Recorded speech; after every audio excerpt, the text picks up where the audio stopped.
아까 이제 이 역해 작업, 역주 작업이 이제 왜 어려운가 이런 부분에 대해서 설명을 해주셨는데, 이제 말씀해 주신 대로 이렇게 학자들이 이걸 작업을 해도 메리트가 없는 부분이 분명히 있습니다. 학교에서 업적으로 인정을 해주지도 않고 뭐 그런 부분도 있는데, 그러니까 그런 이제 뭐 아주 말초적인 그런 이익의 문제를 떠나가지고 제가 이거를 작업을 하면서 느낀 게 뭐냐면 역주가 진짜 어렵다. 그러니까 번역이라고 하는 것이 정말 어렵구나 하는 거를 깨닫게 됐습니다. 그러니까 논문은 말 그대로 내가 주장하는 글이기 때문에 그냥 난 이렇게 주장한다. 내 나름의 논거는 이렇게 탄탄하다. 뭐 이렇게 그냥 얘기하면 되고요. 뭐 그게 이제 마음에 안 들면 비판을 받으면 되고 그러는데 번역은 뭐랄까요? 이렇게 만점이 없는 레이스를 계속 뛰는 것 같은 그런 느낌이 드는 거예요. 이게 내가 정확하게 정말 다 했는가 하는 것도 이제 막 이렇게 뭐 이렇게 안심할 수 없는 부분이 있는 데다가 이게 번역에다 플러스 이게 해설을 저희가 붙였거든요. 그러니까 이 해설이라고 하는 건 더더군다나 완성태가 없잖아요. 해설은 내가 한 줄을 가지고 해설을 책 한 권을 만들 수도 있고 그냥 그 한 줄에 대해서 해설을 안 달 수도 있잖아요.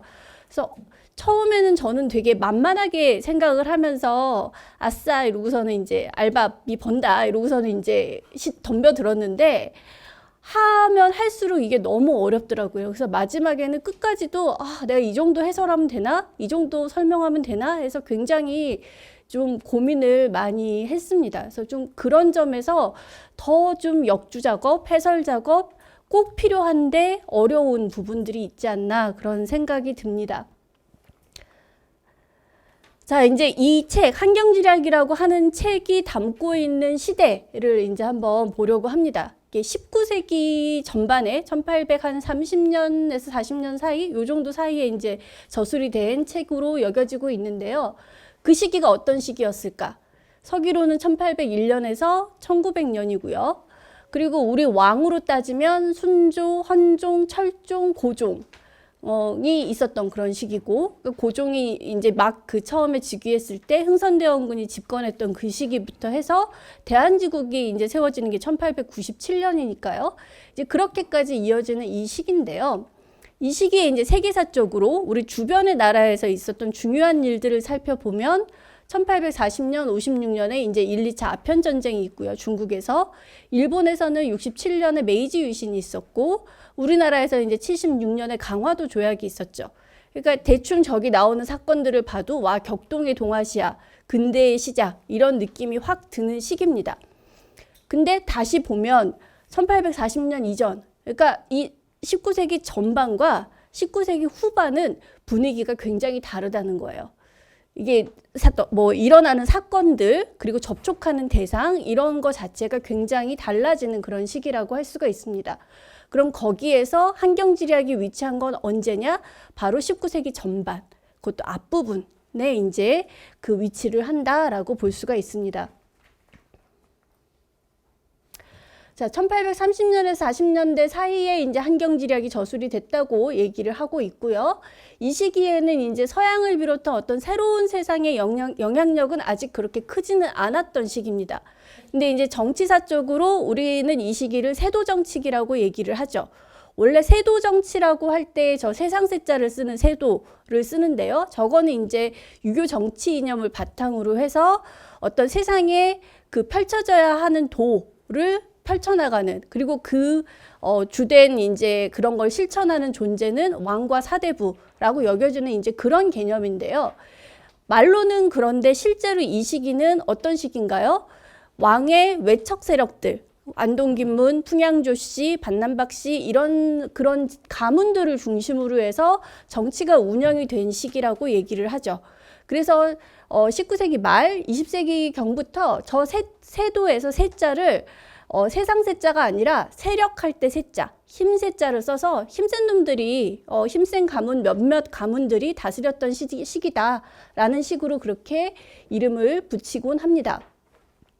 그리고 이제 이 시기에 어떤 문화적인 그런 현상으로 경화사족이라고 하는 존재들이 굉장히 부각이 됩니다. 경화사족은 경화가 뭐 서울이라는 뜻이에요. 아주 화려한 서울 뭐 이렇게 생각을 하시면 되는데요. 그러니까 서울에서 나고 자라서 서울에서 계속 잘 먹고 잘 사는 집안. 그러니까 정치적으로도 잘 살고 경제적으로도 잘 살고 문화적으로도 굉장히 앞선 그 온갖 그 유행의 트렌드, 새로운 문물 이런 거를 독점을 하는 그런 이제 사람들을 갖다가 가리켜서 경화사족이라고 하는데요. 이 사람들이 세력을 잡고 있었던 시기가 바로 요 무렵입니다. 그리고 모든 것이 서울로 하는, 말은 제주로 보내고 사람은 서울로 보내라라고 하는 현상이 굉장히 심화되던 바로 이제 그런 시기입니다. 자, 이제 이 책 조금 요 책이고요. 그리고 이 책에 대해서 이제 좀 설명을 드릴 때 이 책에 있는 내용을 전부 다 설명을 드리는 것이 아니라 이제 어떤 책을 바탕으로 해서 이 사람이 저술을 했는지, 그리고 이 사람의 생각이, 이 사람의 어떤 의식이 이 책에 어떻게 담겨 있는지 하는 부분을 갖다가 좀 나눠서 한계인 서울사람 사대부 이렇게 나눠서 좀 설명을 드리려고 하고요. 그리고 마지막으로 이제 드리려고 하는 말씀은 이 책에는 나와 있지 않은 내용들인데 이 책을 너무 절대적으로 믿어서는 안 된다. 이 책이 19세기 전반에 서울을 다 보여준다라고 생각해서는 안 된다라고 하는 측면에서 다른 이 한양에 대한 묘사 이런 것들을 비교해서 좀 보려고 합니다. 자, 이 한경지략이라고 하는 책은 분량이 작습니다. 보통 이제 한 책, 얇은 책, 한 책 정도로 되어 있고요. 판본이 이제 인쇄가 된 판본은 없어요. 목판 인쇄나 이런 게 없고 다 필사한 책으로만 몇 개가 전해지고 있습니다.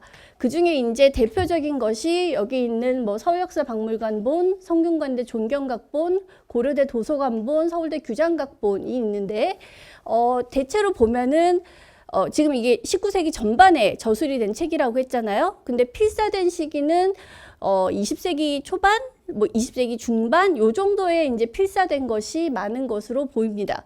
특히 이제 여기 고려대 도서관본이랑 서울대 규장각본 그리고 존경각본도 제가 보기엔 좀 그런데 이거 세 개는 이 책을 팔았던 송신용이라고 하는 사람이 필사를 한 것으로 그렇게 보이고 있습니다. 이 책을 이렇게 뭐랄까요? 부동산 중개이처럼 이 책을 중개해주는 사람들이 있었는데 조선시대에 그런 사람들을 책회라고 불렀습니다. 석회 혹은 책회라고 부르는데 뭐 조선의 마지막 책회, 석회라고 불리는 사람이 바로 송신용이라고 하는 사람입니다.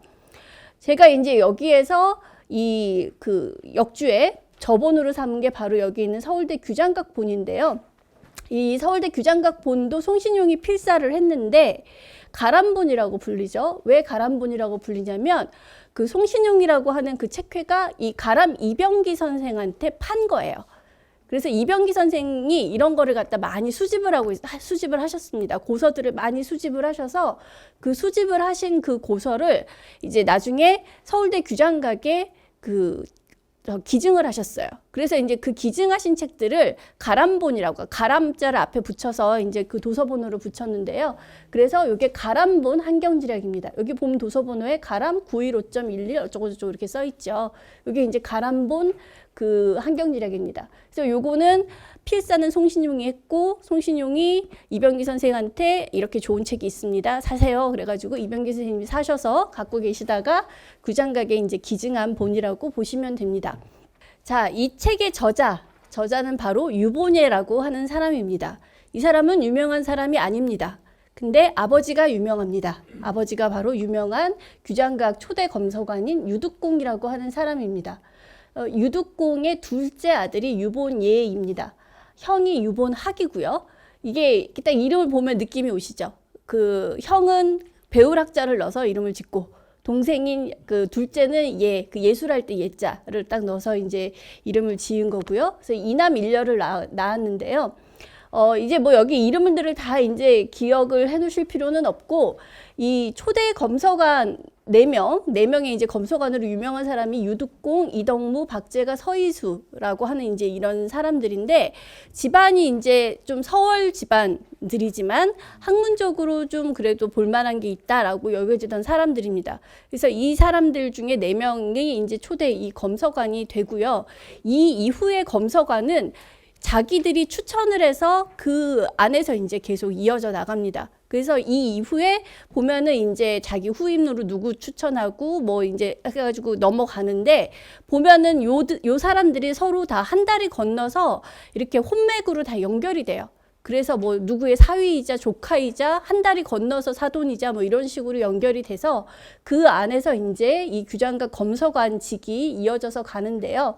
유본예도 그래서 아버지에 이어가지고 아버지, 형 그리고 그 뒤로 이어서 유본예가 이제 규장각 검서관을 역임을 하게 됩니다.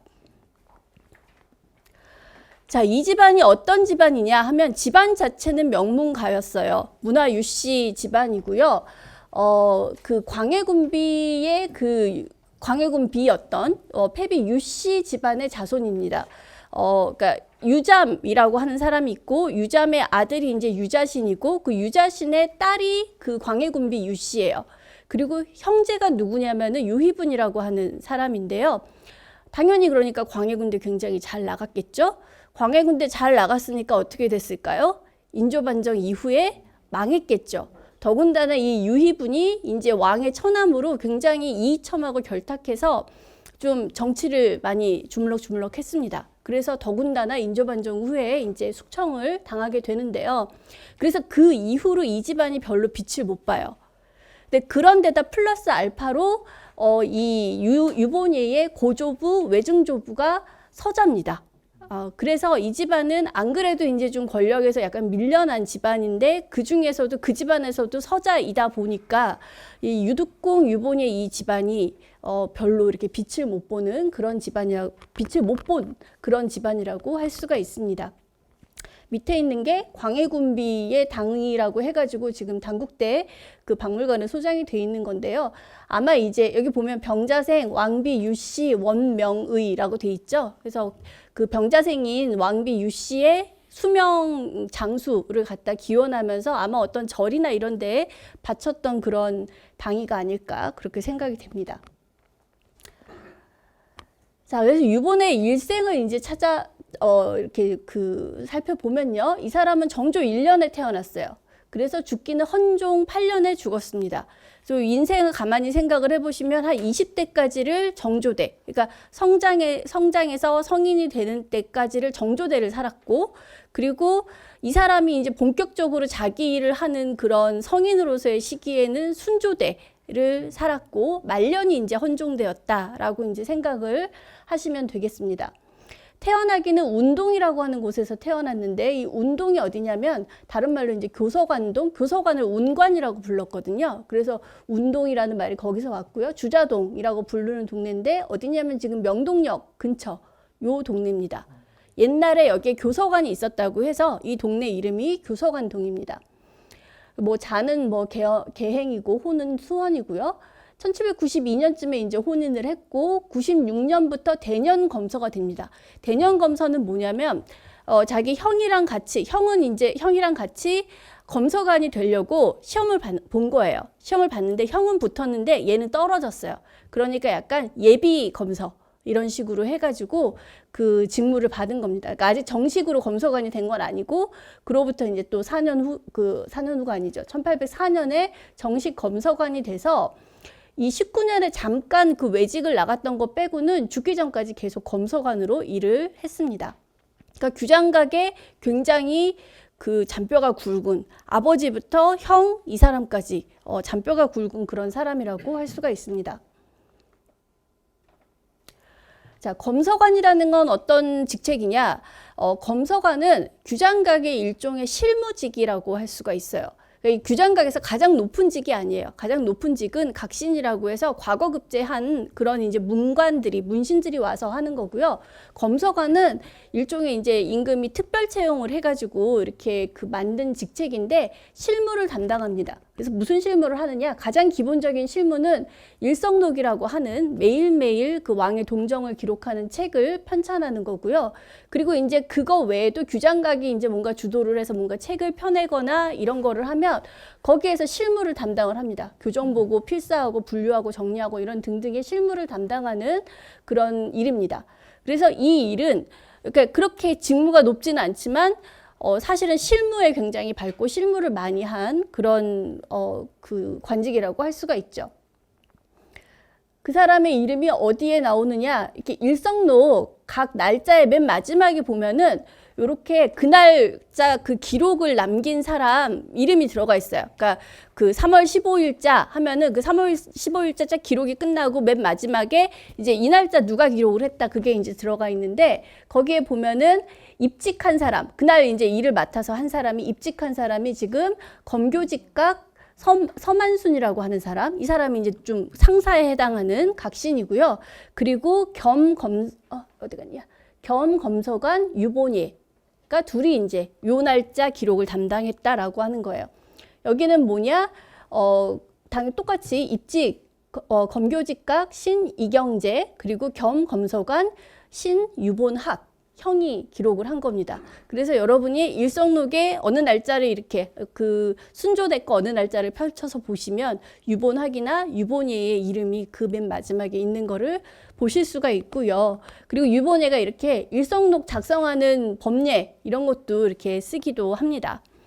그래서 이게 이제 가장 기본적인 매일매일 해야 되는 그런 일이 되는 거고요. 자, 그러면 이 사람이 한경지략을 언제쯤 저술을 했는가? 대체로 봤을 때 1830년에서 1842년 사이에 저술한 것으로 보인다라고 얘기를 합니다. 왜냐하면 이제 서문이 1830년에 작성을 했는데요. 본문에 보면은 약간 이렇게 추가로 수정하고 교정하고 이런 내용들이 들어가 있습니다. 그래서 1831년이나 33년 얘기들이 이제 들어가 있고, 그 다음에 보면은 순종이나 순조 같은 묘호가 들어가 있어요. 근데 조선시대 묘호는 그 왕이 죽어야지 붙이는 거잖아요. 그러니까 적어도 이 묘호를 붙였다는 건 순조 30년에는 붙일 수 없는 거죠. 쓸 수 없는 거죠. 그리고 더군다나 이 순조가 원래는 묘호가 순종이었다가 철종대 순조로 바뀌거든요. 그래서 이 철종대에 붙여진 순조 같은 묘호는 더 후대에 누군가가 거기다가 이렇게 추기를 해서 넣은 것 같다라고 그렇게 보입니다. 그래서 대체로 30년 무렵해서 그 즈음에 이제 한 40년 사이에 요 사이에 작성한 것으로 보이는데, 이 사람이 이제 이때 갑자기 이거를 갖다 지어야 되겠다라고 마음을 먹은 건 아니고 20살 때부터 나는 이걸 짓고 싶다라고 하는 그런 마음이 있었다라고 얘기를 합니다. 그리고 그런 거를 할 수 있었던 그 바탕이 뭐냐면, 이 집안이 뭐 하는 말이 그래요. 돈이 많지는 않지만 책에 대한 욕심은 많아서 책을 빌려다가 보면서 좀 괜찮은 거 나오면 계속 메모를 많이 해놨다는 거예요. 그리고 규장각에 있으니까 책들에 이렇게 뭐 접근성이 좋잖아요. 그러니까 거기서 보면서도 찾아서 메모를 많이 해놨대요. 그러니까 메모 카드를 되게 많이 갖고 있었던 거죠. 그래서 그런 것들을 바탕으로 해가지고 내가 서울 지리지를 편찬해야지라고 하는 마음을 젊을 때부터 갖고 있었고, 이제 말년에 좀 한가해지니까 그때 집중적으로 집필을 한 것으로 그렇게 보입니다.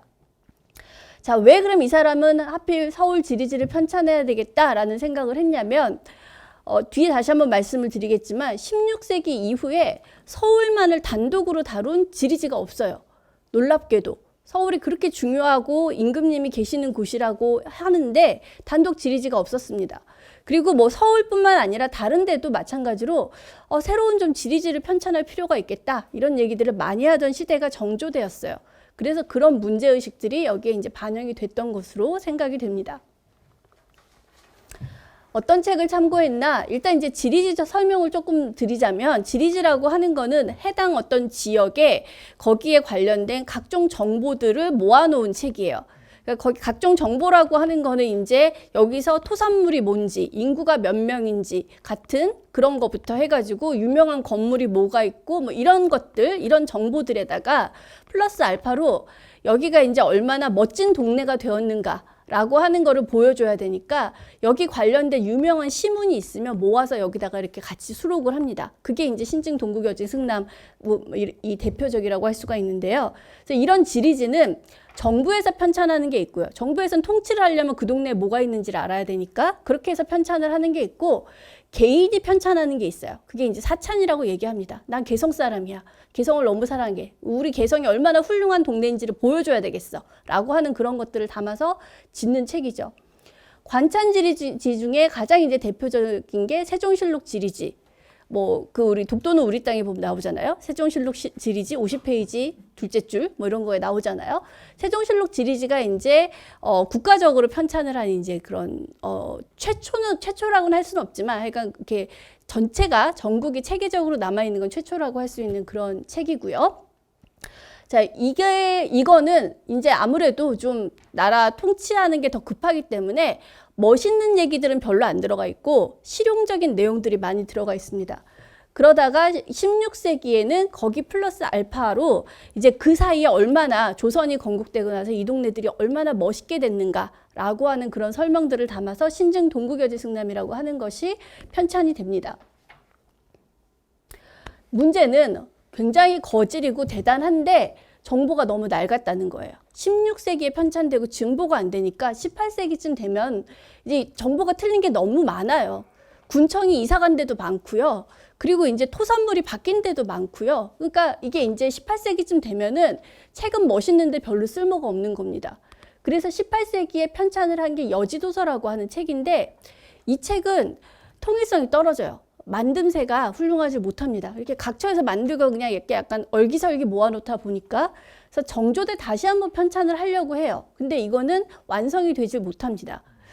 자, 요런 상황에 이제 유본예가 처했던 거예요. 예, 이거는 신증동국여지승남에 실려 있는 이제 그 전국 지도입니다. 별로 정보가 가치가 없어 보이잖아요. 근데 이제 그렇게 보시면 안 되고 이 지도는 나름 당시에 필요로 하는 모든 정보가 들어가 있어요. 뭐가 들어가 있냐면 여기 보면 산하고 강하고 여기 보면 동해, 예, 남해, 네, 그리고 여기에 서해 이런 바다 표시가 육지에 돼 있는 거를 보실 수가 있을 거예요. 바다 표시가 왜 육지에 돼 있을까요?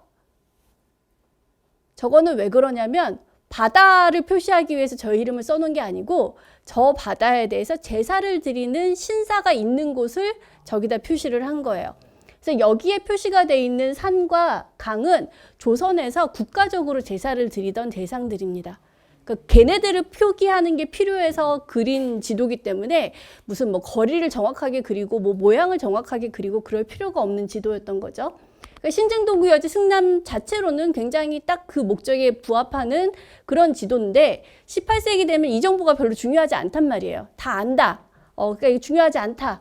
그러면은 이제 새로운 지리지가 필요한데 이렇게 번번이 좀 잘 되지는 않았다라고 할 수가 있습니다. 더군다나 16세기 이후로 한양을 다룬 단독 지리지가 없다는 거예요. 19세기 환경지략이 나오기 전까지. 그래서 이 책은 작지만 그리고 개인이 편찬을 했지만 굉장히 큰 의의가 있다. 어떤 부분에 의의가 있느냐? 19세기 당대 정보가 담겨 있다.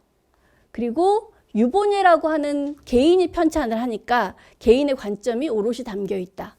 세 번째로는 이 사람이 그럼 내가 편찬하는 것의 어떤 장점, 특징 이런 거를 갖다가 부여를 해야 될 거 아니에요. 그래서 부여한 게 뭐냐면 내가 그래도 서울 사람이라 서울에서 나고 자라서 아는 게 많아. 이 동네 내가 좀 꽉 잡았어. 이런 거를 여러 군데에서 과시를 합니다. 그래서 굉장히 생활 밀착적이고 미시적인 정보가 풍부합니다.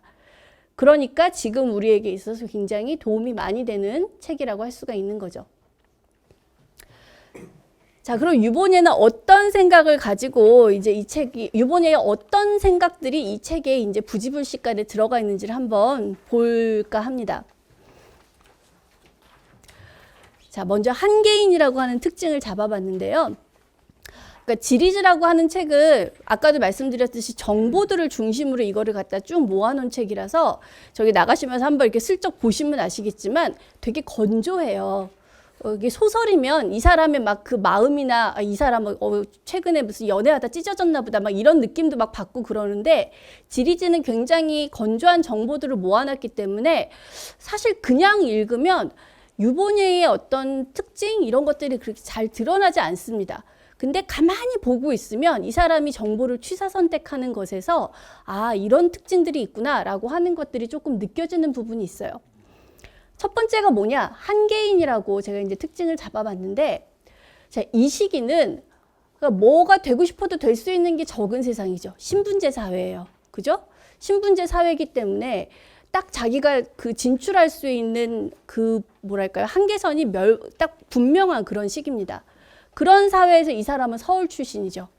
집안이 서울 출신이에요. 사실은 서울 출신 얘기하기도 그런 게 자기 고조부 때 그거니까 진짜 옛날이 서울이었던 건데 어쨌거나 그래도 서울이란 말이죠. 더군다나 이 시기는 그냥 서울이 아니라 괜찮은 집안 그 사람이라도 내가 유명한 가문 출신이 아니면 별 볼 일이 없던 시기예요. 일부 경화사족들, 안동김문 뭐 이런 등등의 유명한 이런 가문들 몇몇한테만 권력이 집중되던 시기입니다. 그러니까 그 외의 사람들은 별로 이렇게 뭐 빛을 보기가 힘든 그런 상황이고요. 그래도 자기 아버지가 빛을 봤죠. 정조가 규장각을 딱 설치하고 거기에서 검서관으로 일하면서 분명히 굉장히 좀 이렇게 많은 일들을 하고 뭐 이렇게 뿌듯하고 그런 자부심을 가졌을 것인데 근데 정조 사후에 규장각의 위상이 저하가 됩니다. 축소가 되고 그러니까 이제 이때가 되면은 이 사람 유본이에 대해 와서는 할 수 있는 게 별로 없는 거예요. 그래서 해동농서라고 하는 책을 정조대에 이제 편찬을 하려고 하다가 이제 완성이 못 됐는데 순조대 이후에 그런 완성이 되느냐? 완성이 되는 게 아니라 그냥 거기서 딱 끝나요. 계속 잠자요. 그리고 신증 동국여지 승남 속편도 간행을 했으면 좋겠다고 이 사람이 건의서 이런 거를 갖다 써놓기도 하는데 속편 간행이 안 됩니다. 그러니까 이제 일단은 뭐 신분도 그렇지만 시대가 내가 뭘 할 수 있는 그런 시대가 아니었던 거죠. 자, 그런 한개인으로서의 특징이랄까, 그런 우랄할까 이런 게 보여지는 게 여기 곳곳에 실려 있는 이제 설화들인데요. 신규현이라고 하는 사람의 설화, 그리고 구종직이라고 하는 사람의 설화, 이지광이라고 하는 사람의 설화가 있습니다. 신규현이라고 하는 사람은 뭐라고 나오냐면 영월 출신의 유생이었는데 별 볼 일이 없었던 거예요. 과거도 못 보고 뭐 그래서 서울에 올라와서 문지기로 이제 궁궐에서 이렇게 근무를 하고 있었던 거예요. 근데 어느 날 임금이 성종이라고 나오나 이건 그러는데 임금이 이렇게 밤에 후원을 거닐다가 식구가 딱 생각이 났어요. 근데 우리 식구는 4개 구로 돼야 되는 거 아시죠? 근데 앞에 딱 두 구는 딱 멋있게 생각이 났는데 뒤에 두 구가 생각이 안 난 거예요. 그래서 일단은 그냥 이렇게 앞에 두 구를 딱 적어 놓고 나머지 2개는 나중에 생각해야지 이러고서는 이제 자러 간 거예요. 근데 그 다음날 왔더니 누가 밑에 두 구를 완성을 해 놓은 거예요. 근데 완성해 놓은 게 되게 멋있는 거예요. 그래서 이거 누가 지었냐 하고 찾아보니까 바로 이 신규현이라고 하는 사람이 지었다더라. 그래서 오, 너 대단하다 이래가지고 바로 이제 출세를 시켜줬다라고 하는 그런 설화입니다. 구종직이라고 하는 설화는 이제 여기 경복궁 경회루에 얽혀 있는 설화인데요. 이 사람이 이제 이렇게 그 당직을 서면서 밤에 있다가 경회루가 하도 이제 경치가 좋다고 그러니까 구경 한번 해봐야지 이러고서는 몰래 밤에 나와가지고 경회루 구경을 했던 거예요. 근데 하필이면 또 밤에 산책 나온 임금님을 만난 거죠. 함부로 지가 들어와가지고 이제 임금님을 만나가지고 이제 경을 치겠다 막 이러고서 있는데 임금님이 뭐 그래도 바로 경을 치지 않고 너 뭐 좀 잘하는 거 있냐? 라고 물어본 거예요. 그러니까 구종직이 제가 춘추라고 하는 경전은 조금 압니다. 춘추는 역사책이거든요. 그래서 그렇게 얘기를 합니다. 그래서 그럼 좀 읊어봐라. 그때 되게 잘해요. 그래서 얘가 원래 굉장히 그 말단 그 관리였는데 그 다음날 얘를 갖다가 확 그 승진을 시켜서 오품인가로 갖다 확 승진을 시켜줍니다. 신하들이 난리가 나요. 아니 이런 근본 없는 인사가 어디 있습니까? 그래서 이런 식으로 하시면 안 됩니다. 막 그러니까 그래? 그럼 너희들도 구종직이랑 같이 춘추를 가지고 한번 시험 보자. 라고 해서 이제 이렇게 왜 경전 구절 적은 이런 그 막대기를 넣어놓고 뽑아서 나온 막대기 보고 그 뒷부분 쭉 이어서 외우는 거 시험을 봐요. 신하들이 못해요. 근데 구종직은 뽑는 것마다 줄줄이 다 외운 거예요. 그러니까 이거 봐라. 니들이 구종직만 한 게 뭐가 있어. 이 정도 하면은 출세시켜줘도 되는 거 아니야? 그래서 승진을 했다. 라고 하는 설화입니다. 이지광이라고 하는 사람은 누구냐? 여기 있는 이 혹시 건물 뭔지 아실까요?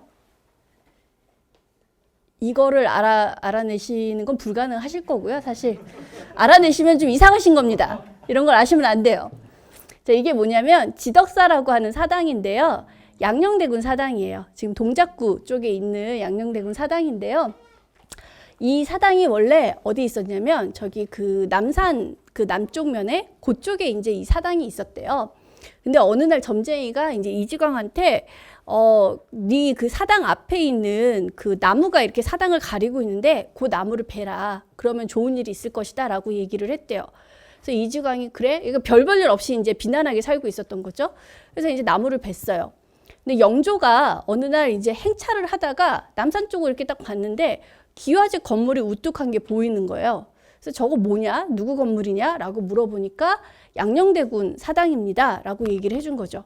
그러니까 영조가 양녕대군 그분 되게 훌륭한 분이시잖아. 자기가 덕이 부족한 걸 알고 세조왕한테 그 왕위를 물려준 사람 아니야. 그렇게 하면서 그 후손도 그러면 훌륭한 사람일 거야 라고 하면서 이지광을 갖다가 등용을 시켜줬다라고 하는 그런 설화입니다. 이 모든 이 세 가지 설화의 특징이 뭐예요?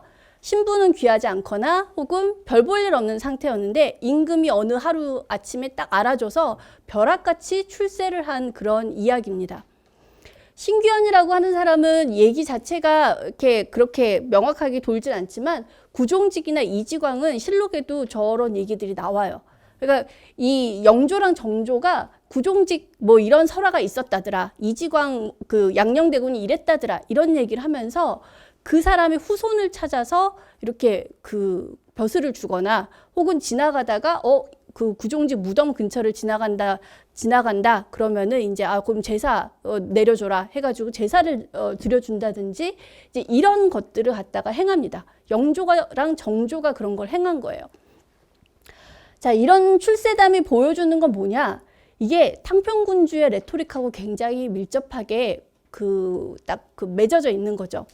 그러니까 너희들이 초야에 이렇게 있지만 니들끼리 막 잘난 척하고 그러지만 현명한 사람을 내가 알아봐. 그래서 내가 알아봐서 등용시켜 줄 거야 라고 하는 현명한 사람을 등용하는 군주라고 하는 그런 이미지를 위해서 이 구종직이나 이지광 같은 그러니까 양녕대군이나 구종직 설화 같은 거를 갖다가 이제 이렇게 활용을 하는 그런 모습들을 보여줍니다. 사실은 보면은 구종직은 그런 인물이 아니었던 것 같아요. 실제로 이 사람이 세종대에서 성종대에 걸쳐서 이렇게 살았는데 별로 캐릭터가 그런 캐릭터가 아니에요. 실록에서 찾아보면 춘추를 줄줄 외고 이런 캐릭터는 아니에요. 그리고 이지광, 어쨌거나 그래도 이제 후손을 등용을 시켜주잖아요. 그래서 이제 구종직 후손을 그 능참봉을 시켜줍니다. 능참봉이 제일 만만하잖아요. 구품관이고 그래서 시켜주는데 구종직 후손 같은 경우에는 기껏 온 찬스를 자기가 발로 뻥 차버립니다. 능참봉이 돼서 능에 있는 소나무 잘라가지고 팔아먹다가 걸려가지고 다시 날아갑니다. 그런데 이지광은 잘 나갔나 봐요. 이지광은 그래도 그 기회를 잘 잡아서 이렇게 뭐 지방관도 하고 그랬는데 잘했다라고 하는 그런 얘기를 전하고 있습니다. 그러니까 기회가 와도 이렇게 잡는 사람이 있고 못 잡는 사람이 있고 그런 거죠. 자, 근데 이 얘기 자체는 탕평군주의 레토릭이지만 사실은 유본의 자신의 이익이나 관심에도 부합하는 얘기 아닌가요? 임금이 알아주면 나도 이렇게 일약, 도약할 수 있는 그런 내용들이라고 할 수가 있고요.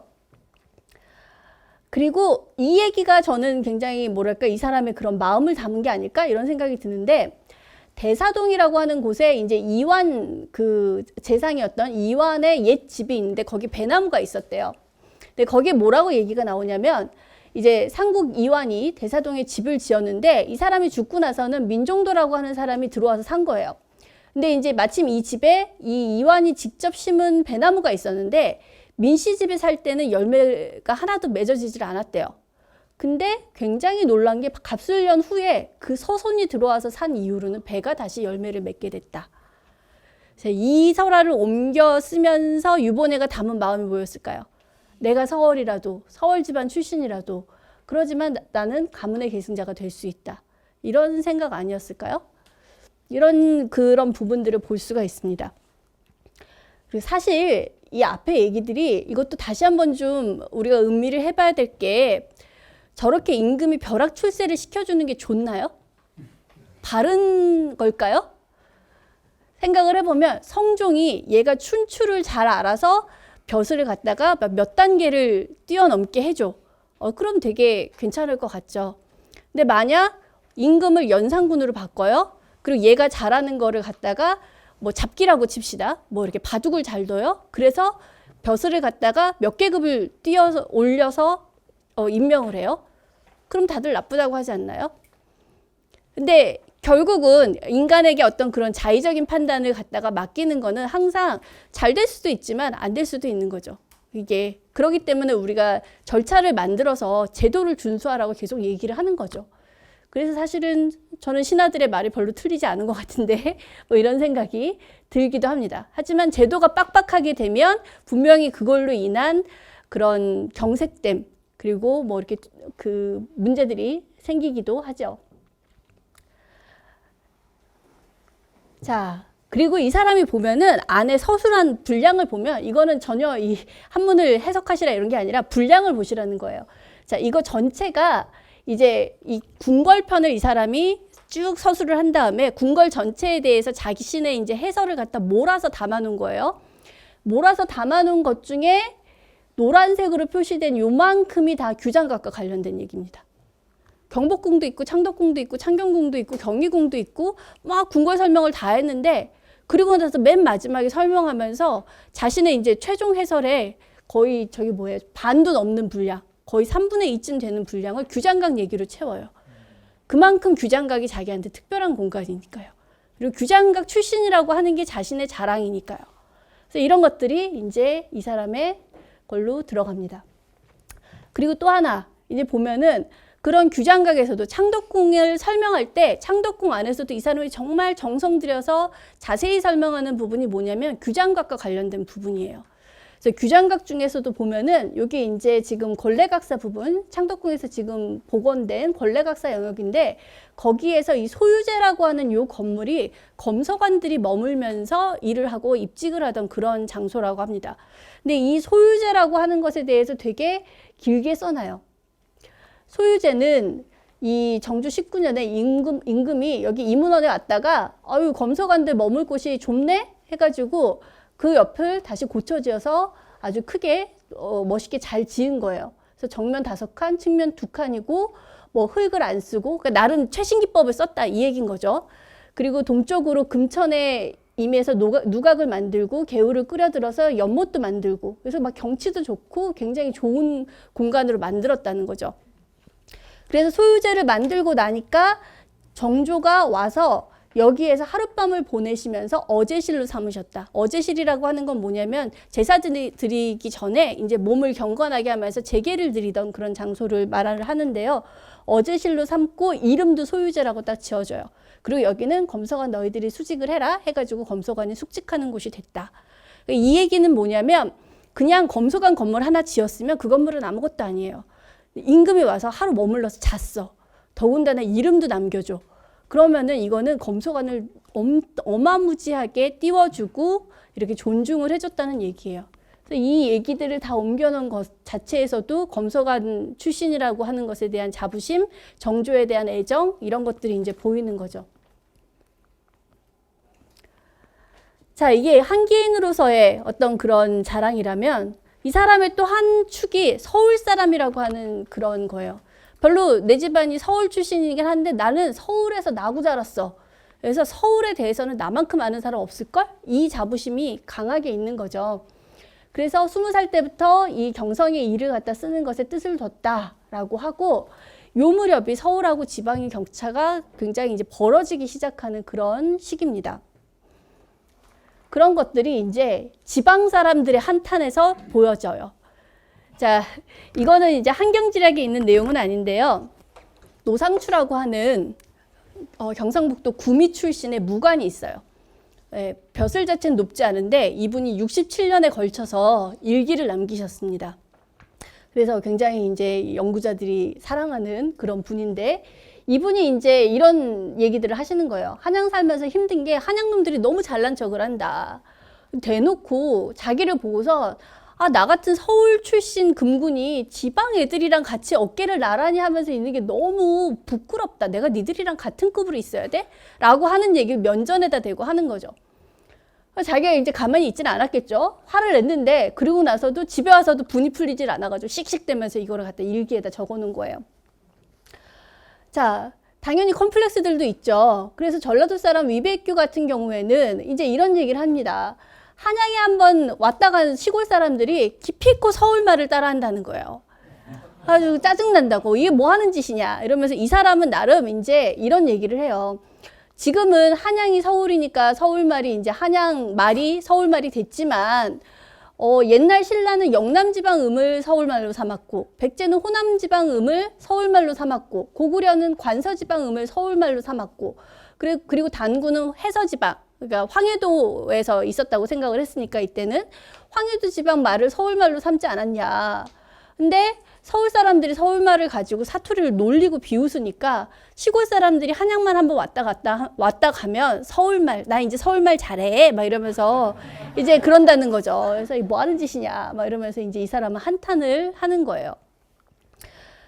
이덕무 같은 사람은 이 사람이 이제 경상도 쪽에 한번 지방관을 간 적이 있었는데 처음엔 아전들이 하는 말을 못 알아들은 거예요. 그니까 사투리죠. 거기다 이제 아전들의 특수한 막 그런 용어들을 사투리로 얘기를 하니까 말을 못 알아들은 거예요. 그랬다가 이제 조금 말을 배웠어요. 말을 배워가지고 이제 조금 익숙해진 거죠. 그러던 차에 서울에서 친구가 내려왔어요. 그러니까 친구 앞에서 나 이제 경상도 말 할 줄 안다? 막 이러면서 그 앞에서 막 그 말 자기가 배운 걸 막 해준 거예요. 그 아전들 데리고서는. 그러면서 나 이제 경상도 말 되게 잘하지. 막 이러면서 잘난 척을 한 그런 기록이 이덕무 글에 있습니다. 근데 그거를 제가 경상도 사람 입장에서 봤을 땐 얼마나 웃겼을까요? 서울 양반 와가지고 잠깐 그 배운 경상도 말 하면은 그 경상도 말 같았겠습니까? 근데 막 그러면서 잘난 척을 한다는 거죠. 그러니까 이런 식의 이제 격차가 막 벌어지기 시작을 했던 시기입니다. 그래서 그런 서울 사람으로서의 자부심과 그런 지식이 잘 보이는 편이 뭐냐면 각동이라고 하는 편이에요. 자, 동이라고 하는 거 우리 맨날 무슨 동, 통이동, 뭐 효자동 이렇게 얘기를 하는데 원래 조선에서 동은 정식 행정구역이 아닙니다. 정식 행정구역이 아니고 원래 조선의 정식 행정구역은 오부, 그 아래 방, 그리고 그나마 계라고 하는 게 이제 일종의 그 세금 공동 납부 공동체로서 있는 거지 동은 사실은 그냥 자기들끼리 부른 거예요. 자기들끼리 부른 그런 그 말인데 이때는 이제 다 동이라고 하는 말이 이제 입에 붙은 거죠. 그래서 이게 이 책에서 처음으로 설정한 거예요.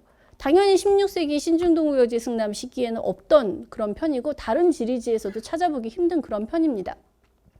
그러니까 정말 이 사람이 서울 사람이니까 알 수 있었던 그런 정보라고 할 수 있는 거죠. 근데 여기에 보면 한 70건 정도의 항목이 있는데 그 중에 3분의 2가 뭐냐면 여기 살았던 옛날 유명한 사람들 얘기, 그런 얘기들이 담겨 있습니다. 자, 예를 들어 송동이 어디냐면 지금 이제 서울과학고 있는 그쪽이거든요. 송동은 왜 송동이냐면 송시열의 옛 집이 거기 있었다 라고 해서 그 동네 이름이 송동이에요. 거기에 중주병립이라고 하는 요 각자가 있습니다. 지금 이게 요 위에 제가 가서 찍어온 건데 요 위에 빌라가 있어요. 암석 각자 위에 빌라가 들어서 있는 그런 곳이고요.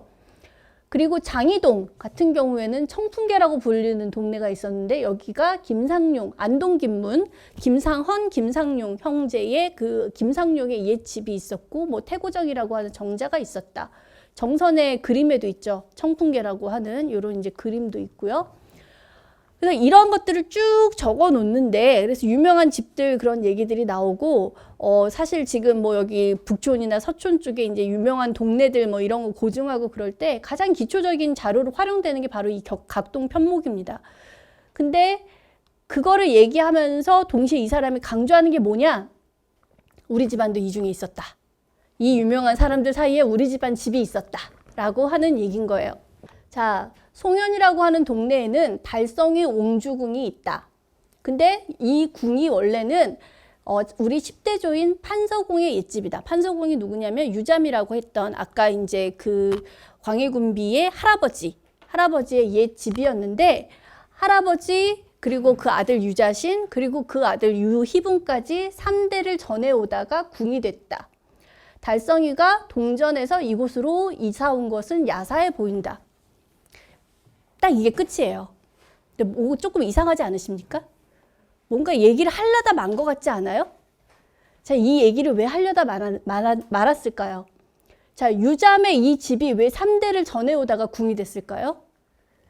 유잠, 유자신, 유희분. 아까 유희분 인조반정 이후에 날라갔다고 얘기했죠. 처형당했어요. 그러니까 넘어간 거예요. 역적의 집이니까 넘어간 거예요. 그래서 궁이 됐어요. 근데 달성이라고 하는 사람은 누구냐면 이 사람이 인조반정 후에 이제 인조반정 이후에 이제 이렇게 저 정계에 이제 자리를 잡은 그런 사람인데다가 이 이후에 이제 뭐랄까 기근이 들었나 약간 그랬을 때 이 사람이 자기 재산을 내 가지고 뭐 이렇게 그런 도운 행적이 있어요. 그래서 아마 그때에 보통 이렇게 역적의 집은 정모를 해가지고 그거를 갖다 공신들이나 이런 사람들한테 나눠주거나 하거든요. 그래서 나눠준 것으로 보여요. 그러니까 이 얘기는 뭐냐? 송년에 우리 조상 집이 있었는데 지금 옹주궁이 됐는데 원래 우리 집이었고 근데 자세한 얘기는 생략 이렇게 된 거예요. 약간 치부니까 자기 집안에. 자, 그리고 교서관동은 어떠냐? 교서관동은 여기가 옛날에 교서관이 이곳에 있었으므로 운동이라고도 칭해졌다. 임경업의 옛 집터고 뭐 그래서 여기 부군단 신상이 임장군이라고 한다. 그리고 정조 때 우리 집이 여기 오래 살았다. 이 얘기가 사실은 핵심인 거죠. 임경업이랑 같은 동네 살았던 우리 집. 그래서 아버지가 유득공의 호중에 고운이 있어요. 이 고운이 바로 요 운동이라고 하는 여기에서 따온 이름인 거죠. 그래서 저렇게 유명한 사람들, 송시열도 살고 임경업도 살고 뭐 이랬던 이런 유명한 사람들의 그런 집들이 있는 서울에 우리 집도 있다라고 하는 얘기를 하는 거라고 볼 수가 있습니다. 그러다 보니 이 사람이 확실히 아는 게 많아요. 미시적인 정보들을 많이 알고 있습니다. 다리에 대한 설명 하나만 봐도 알 수 있는데 이 사람이 이 청계천만이 아니라 그러니까 개천만이 아니라 개천으로 흘러드는 모든 이제 이 지천들을 갖다가 나눠서 쭉 설명을 하면서 지천에 있는 다리들을 갖다 쭉 설명을 해요. 그래서 인왕산 아래에 있는 백운동 냇물 여기 이제 경복궁 서쪽으로 흐르는 우리 지금 있는 여기가 하천을 갖다 복개한 데죠. 복개한 이제 이 백운동 냇물 위에 있었던 요 다리들이 자수궁교가 있고 거기에서 지나면은 금천교가 있고 또 지나면 송천교가 있고 송기교가 있고 동쪽으로 흘러서 모종교로 간다. 그래서 이 지천에 있는 다리까지도 다 설명을 합니다. 자, 아까 전라도 사람이었던 위백규도 나름 한양에 대한 그런 지도를 그렸는데요. 이 지도를 보면은 참 이런 개천에 대한 정보는 잘 모르는 거예요. 그래서 대충 이렇게 서쪽에서 동쪽으로 흘러서 나가던데 그리고 대충 이렇게 뭐 좀 지천이 있는 것 같은데 하지만 다리 이름까지는 잘 몰라요. 딱 하나 아는 다리 이름이 뭐냐면 광통교예요. 왜냐하면 광통교가 가장 큰 다리거든요. 그래서 시골 사람과 서울 사람이 알 수 있는 정보가 확실히 여기에서 차이가 나는 부분이 있습니다. 그리고 이제 사대부라고 하는 이 사람이 서울 출신이지만 나 사대부야 라고 하는 그런 인식을 강하게 갖고 있습니다. 사대부와 다름없는 경세의식, 경세의식이라고 하는 건 세상을 나도 함께 다스린다 라고 하는 그런 인식인데요. 세상을 다스린다라고 하는 책임감을 갖고 있으면 어떻게 해요? 세상을 다스리는 데 필요한 무언가를 나도 해야 되죠. 그래서 이 사람이 나름 한 게 뭐냐면 자기가 한경지략을 지었잖아요. 근데 이 지은 게 혹시 나중에 신중동국여지 승남의 속편을 만들려고 하면 거기에 좀 자료가 됐으면 한다. 내가 지금 당장 이거를 해서 무슨 이름을 얻거나 베스트셀러가 되겠다 이런 마음이 아니라 이게 전해져서 후대에 어떤 참고자료가 됐으면 좋겠다라고 하는 그런 경세의식을 보여줍니다. 그리고 책의 내용을 보면 궁궐이나 문묘 쪽에, 그러니까 성균관 문묘 쪽에 그 설명이 되게 자세해요. 문묘에 가면 원래 문묘 대성전에 각종 위패들이 모셔져 있는 거 알죠?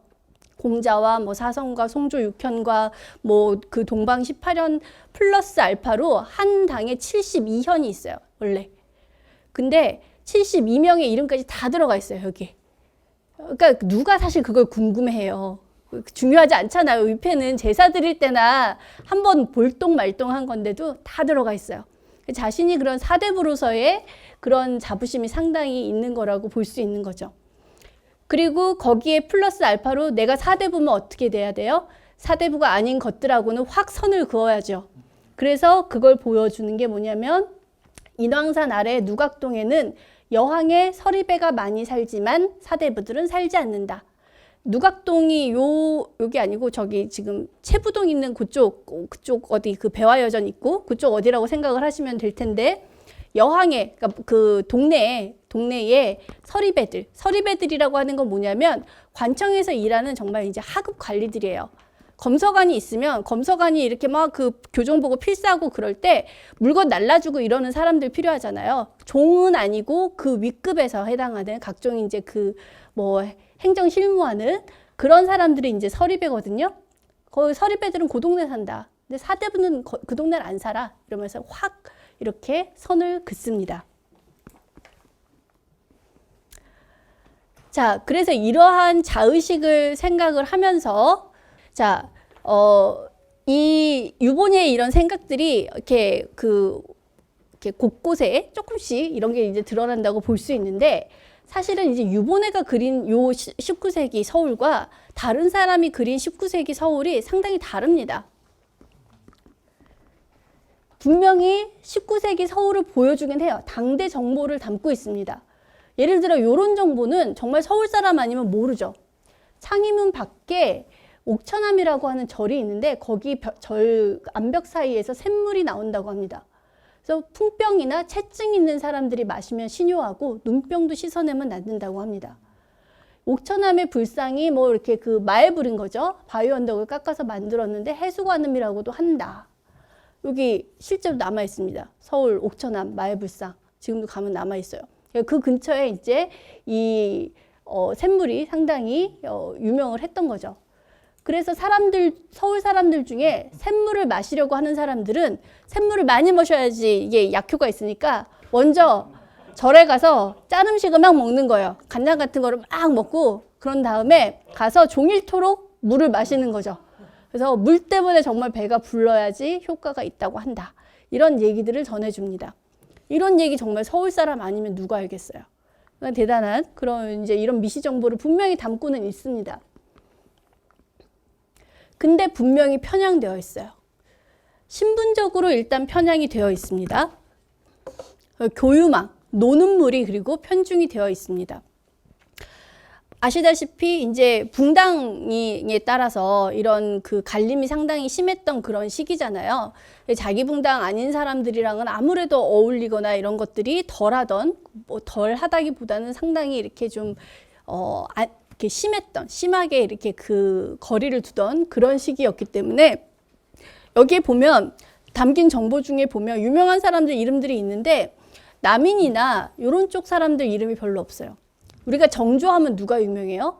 정약용 유명하고 최재공 유명하고 그러죠? 최재공은 채자도 안 납니다.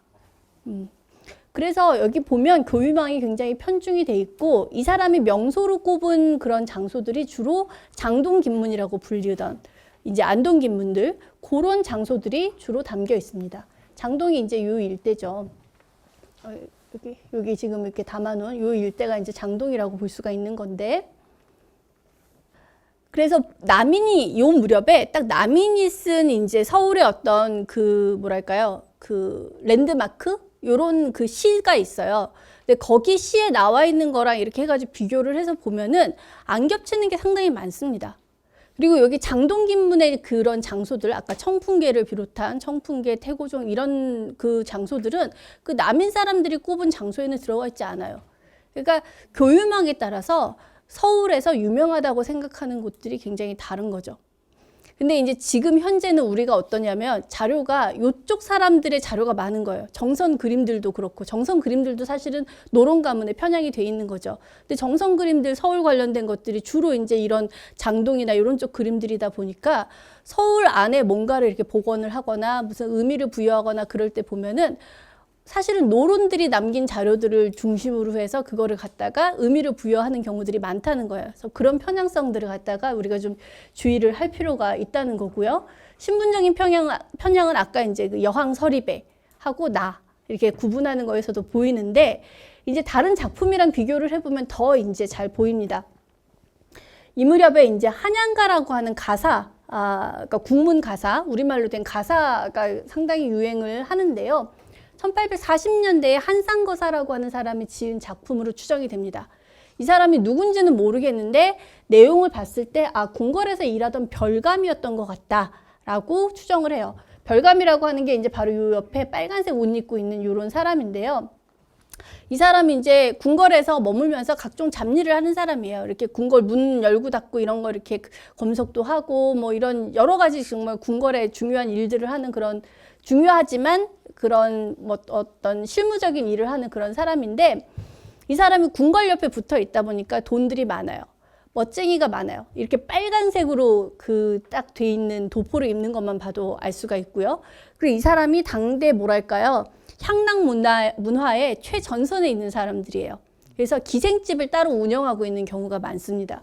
그래서 여기 보면은 여기 기생이 여기서 이렇게 쓱 보고 있고 분명히 뭔가를 두고 이 사대부 둘이 싸움이 붙었죠.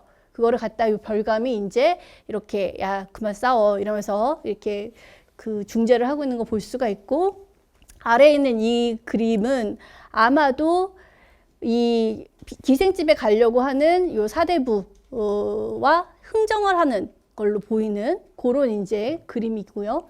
굉장히 향락 문화의 최첨단에 있는 그러나 궁궐에서 일하는 그런 사람인데요. 비슷한 시기에 만들어졌잖아요. 한경지략이랑 아까 한경지략도 30년대 40년대라고 했으니까요. 서울 사람이고요.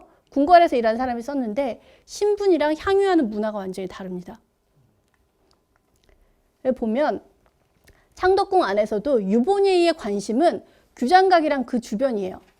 그래서 보면 막 우물 이름들을 막 이렇게 거기다 적어 놓은 게 있거든요. 별 내용은 없는데 근데 그 우물 이름을 적어 놓은 이유가 뭐냐면 내가 규장각에 있으면서 이렇게 물맛을 본 적이 있다. 그 얘기 한마디 하려고 막 우물 정보도 막 넣어놓고 그래요. 그리고 또 중시에서 쓴 게 승정원이나 홍문관 같은 문안기관. 이른바 이제 좀 책 보면서 자문도 하고 언론도 하고 뭐 이렇게 임금님 비서실의 역할도 하고 이런 기관들을 중심으로 해서 하는데 한양가는 아까 일종의 노래거든요. 이거는 규장각이나 문안기관에 관심이 없어요. 이름만 한번 딱 나오고 말아요. 그리고 관심이 없고 궁궐을 구성하는 사람들 얘기를 할 때도 유보니에는 문신들 얘기만 합니다. 근데 한양가에는 무수리부터 해가지고 종, 궁녀, 군인, 별감같이 정말 궁궐 안에서 일을 했고 어울렁서울렁 했던 그 수많은 사람들이 다양하게 등장을 합니다. 놀이도 보면은 선비는 시축 노름을 하고 한량은 성청 노름을 하고 곡물방은 선유 노름을 하고 포교는 세찬 노름을 하고 각사서리는 수유 노름을 하고 각집 견종은 화유 노름을 한다. 선비부터 각집 겸종까지 신분별로 하는 노름들을 갖다가 쫙 이렇게 나열을 해놨어요. 자, 포교는 그 포도청 그 군관 같은 거고요. 각사서리는 아까 말했던 여왕 서리배 같은 그런 사람들이고 각집 겸종은 그 정말 잡무 보는 종인 거예요. 종. 근데 얘네들이 각각 이런 놀이를 하면서 논다라고 하면서 이런 뭐 선유놀이 뭐 이런 것들을 갖다가 묘사를 해놔요. 특히 이제 여기 자세히 묘사가 되어 있는 게 뭐냐면 그 별감들의 승전노름이라고 하는 거를 갖다 자세히 묘사를 합니다. 사실은 어떻게 하고 노는지를 지금은 잘 모르죠. 그냥 이것만 봐서는 잘 모르는데 이런 거를 갖다 쭉 열거를 해놓습니다. 같은 장소에 대해서도 묘사하는 게 달라요. 옥류동이라고 하는 곳을 묘사를 할 때 한경지략은 옥류동에 있었던 청위각이라고 하는 안동김문과 관련된 그 장소만 언급하고 맙니다. 근데 당대에 거기 그 옥류동에 이 청위각이 있었던 요 근처에 바로 뭐가 있었냐면 송석원이라고 하는 그런 송석원 시사라고 하는 게 있었어요. 송석원 시사라고 하는 거는 요 동네 모여가지고 시를 지으면서 논의는 모임이에요. 근데 송석원 시사는 중심층이 그 여왕 서리배들이에요. 중인들, 요런 사람들이에요. 근데 보면 어떠냐? 한경지략에는 청위각만 있죠. 서리배 얘기 없어요. 한양가는 어떠냐? 옥류동 얘기는 있어요. 송석원도 이름은 있어요. 근데 그 송석원 시사에 대해서는 얘기가 없어요. 청위각은 없어요. 안동 김문회 그 글 잘 짓는 조선 후기 문인 대표자인 뭐 김창엽 이런 사람들 얘기는 없어요. 그리고 김홍도는 그 여왕 서리배의 그 뭐 주문을 받아서 송석원 시사 야연도라고 하는 저 그림을 그려줘요. 그러니까 밤에 시사를 열고 밤에 파티한 거예요. 그걸 갖다 기념사진처럼 그림을 그려가지고 나눠 가진 거죠. 규장각의 서리가 여기에 이제 참여를 하면서 부탁을 해서 그린 지도입니다. 그래서 보면 같은 장소인데 한경지략은 안동김문과 같은 그런 대단한 문장가 이런 사람들 사대부 얘기에만 관심이 있어요. 한양가는 걘 잘 몰라요. 뭐 대단한 문장가 이런 건 잘 몰라요. 송석원도 대강 유명하다는 것만 알고 있지만 거기도 뭐 거기 시집고 노는 건 그렇게 관심은 아니에요. 근데 서리배들은 또 자기들끼리 모여가지고 우리 이런 거 한다 이러면서 그 기념 사진처럼 저런 이제 그림을 갖다가 남깁니다. 그래서 같은 장소지만 전혀 다르게 살아가고 있는 걸 볼 수가 있어요. 예를 들어 지금 성수동 하면 어떤 장소라고 생각하세요? 핫플, 구두, 공장. 네. 거기에 혹시 바이커들 모이는 건 아세요? 오토바이 타는 사람들? 아, 그 끄덕끄덕 하시는 분들. 지금 여기 우리가 모여서도 서로 성수동에 대해서 얘기하는 게 다르잖아요. 이런 것처럼 이 시기에도 마찬가지로 같은 장소에 대해서 알고 있는 게 다르고 노는 게 다르고 하는 거를 볼 수가 있다는 거죠. 자, 그래서 좀 마무리로 약간 설명을 드려보자면 이게 이제 개항하고 아무래도 서구문물 들어오고 막 식민지화가 진행되고 하던 그 시기 이전에 18, 19세기 한양의 모습을 보여주는 귀중한 자료라고 할 수가 있습니다. 특히 이 사람의 시선이 분명 1830년에서 40년대를 살고 있지만 사실 이 사람의 뭐랄까요 시선은 조금 더 과거에 머물러 있어요. 정선의 그림하고 오히려 이 사람의 그런 서술이 맞아 들어가는 부분이 많아요. 그렇기 때문에 뭔가 변하기 이전에 한양의 모습을 보여주는 굉장히 귀중한 자료라고 할 수가 있습니다. 근데 당대에는 인기가 없었어요. 재미없잖아요. 뭐 창덕 경복궁 하면 근정전 그냥 뭐 이름만 쭉 나오고 막 기초 설명만 나오고 그러는데 아까 샘물 마시고 이런 거는 맛이 재미있으시지만 그게 여기에서 최고로 재밌는 거예요. 그 정도가. 당대 사람들도 이런 책을 별로 안 좋아한단 말이죠. 그러니까 당대에 별로 인기가 있진 않았어요. 인기가 없었다는 건 어디서 알 수 있느냐. 인기가 있었으면 필사가 많이 됐을 거고 당대에 필사를 넘어서서 목판으로 찍혀가지고 나갔을 거예요. 근데 이거는 당대에도 필사도 몇 개 안 돼 있고 주로 20세기에 이게 필사가 돼가지고 돌았던 걸 볼 수가 있잖아요. 근데 한양가는 어떠냐? 한양가도 똑같이 한 1840년대에 지어졌다고 하는데 이거는 판본이 되게 많이 남아 있어요. 그리고 판본도 여러 개예요. 그 얘기는 뭐냐면 그러니까 목판으로 찍은 게 여러 개라는 거예요. 이 얘기는 뭐겠어요? 하나 찍어서 파는데 인기가 있으니까 다른 업자도 달려들어서 찍어가지고 조금씩 다른 그런 판본들이 유행을 했다는 거예요. 그리고 한양가는 말이 조금 어려워서 그렇지 보고 있으면 되게 재밌어요.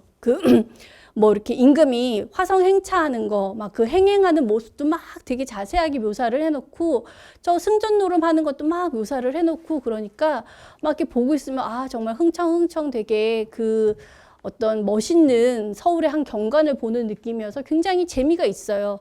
그러니까 그런 거에 비하면 인기가 당연히 있을 수가 없죠. 인기가 없었습니다. 근데 이게 오히려 20세기 이후에 이게 좀 주목을 더 많이 받은 부분이 있습니다.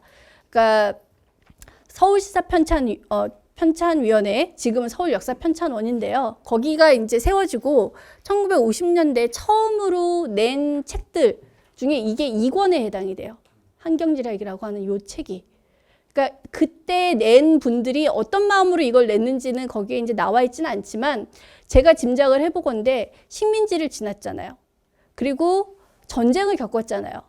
그러고 나니까 서울이라고 하는 것이 너무 많이 변했죠. 망가졌고 이분들이 봤을 때 그때에 비하면 지금 우리는 지금은 완전 달라졌는데 뭐 이렇게 생각이 되지만 그분들 생각엔 그 시점에도 너무 서울이 옛 모습을 잃었다라고 생각을 하실 그런 상황이잖아요.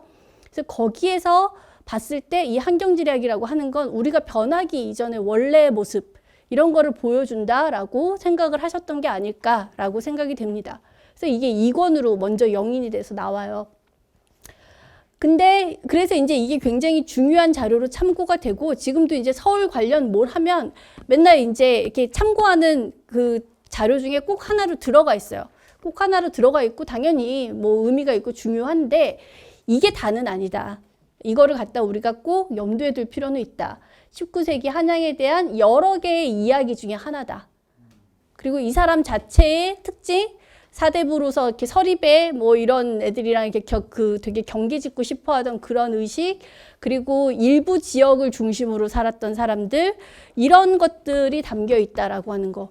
궁궐에서 그렇게 몇십 년을 근무를 했지만 이 책에는 뭐 여자들 얘기는 하나도 없는 거. 궁녀나 무술이나 이런 사람들 얘기 하나도 없는 거.